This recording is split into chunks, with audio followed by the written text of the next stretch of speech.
शिक्षकांना विनंती असेल की आता आपल्या विद्यार्थ्यांना किंवा मुलांना ओरडू नका. तुम्ही स्पोर्टिंगली घ्या म्हणजे ते स्पोर्टिंगली घेतील. लग्नचा भाग आहे, त्यांच्या वाट्याला एखादा अवघड प्रश्न, त्यांनी कमी तयारी केलेला प्रश्न आला असेल, पण रडायचं नाही बाळांनो. तुम्ही जिल्ह्याला आला म्हणजे पहिले आलाय, तालुक्यातले पहिले आहात.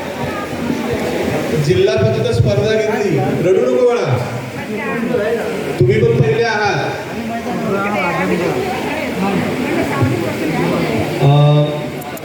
खरं तर ही स्पर्धा, ज्ञानी होणारी स्पर्धा ही बघायला हे सगळे या सगळ्या खुर्च्या भरल्या पाहिजे होत्या.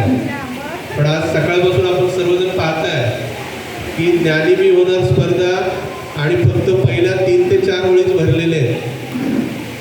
आपण नेमकं ज्ञानाकडे कुठल्या दृष्टीने बघतोय ही विचार करण्याची वेळ आहे. गेले 2 दिवस या खुर्च्या सगळ्या भरल्या होत्या, सगळं वरांडा भरला होता. पण आज माझं मुलं शाळेत जाऊन काय ज्ञान मिळवतंय हे बघण्यासाठी कमीत कमी खुर्च्या भरल्या.